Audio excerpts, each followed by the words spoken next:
Hello students, today I'm going to show you guys a quick tutorial on how to have two windows open simultaneously so you have a side-to-side view and at the same time be able to rearrange the size of those windows. Okay, I thought this video was appropriate for this week's module because it's easier to see if you can actually see me navigate my mouse and my cursor as opposed to writing a text description on how to perform this. So to start, the first thing is you're going to notice in our tab section here, you're going to go ahead and want to go ahead and pull, drag and drop. Remember that term we talked about, dragging and dropping? So go ahead and select, click right here, and you're going to hold your mouse and you're going to pull this tab out. Okay, and now what that's done is that's went ahead and made that into its own tab. And what I'm going to go ahead and do is I'm going to go ahead and go over here. Remember we talked about restore down, as you can see right there. So we're going to click this right here next to our close tab. We're going to click restore down. And that's going to make this window a little slightly smaller. Okay, now I can see I'm still working on this window, but I can see the background of that other window I had previously where this tab was once there.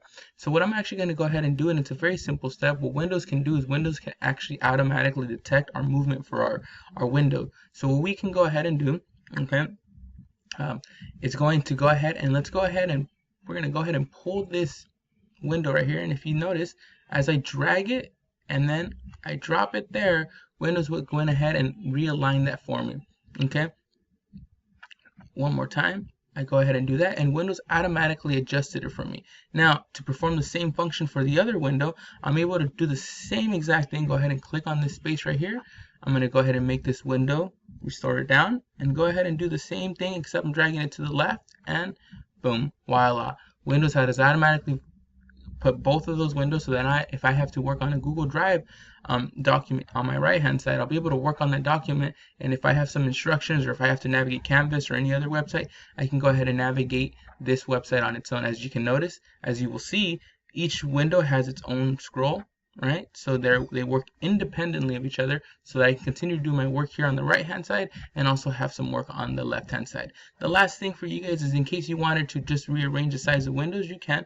Remember we talked about clicking on the edge of these windows lets you go ahead and adjust the size of these windows so you can make them horizontal, diagonally, however you would like. You can rearrange these windows whichever way you prefer. Again, and that's going to give you the option to resize the windows as you'd like. When you're ready to close out the windows, remember we talked about having our close button right here and our minimize button. Remember that from last week's concept. You can go ahead and close that window by clicking this X, and that's going to completely close that window. And if you just want to put that window away for a later time, you can go ahead and click minimize.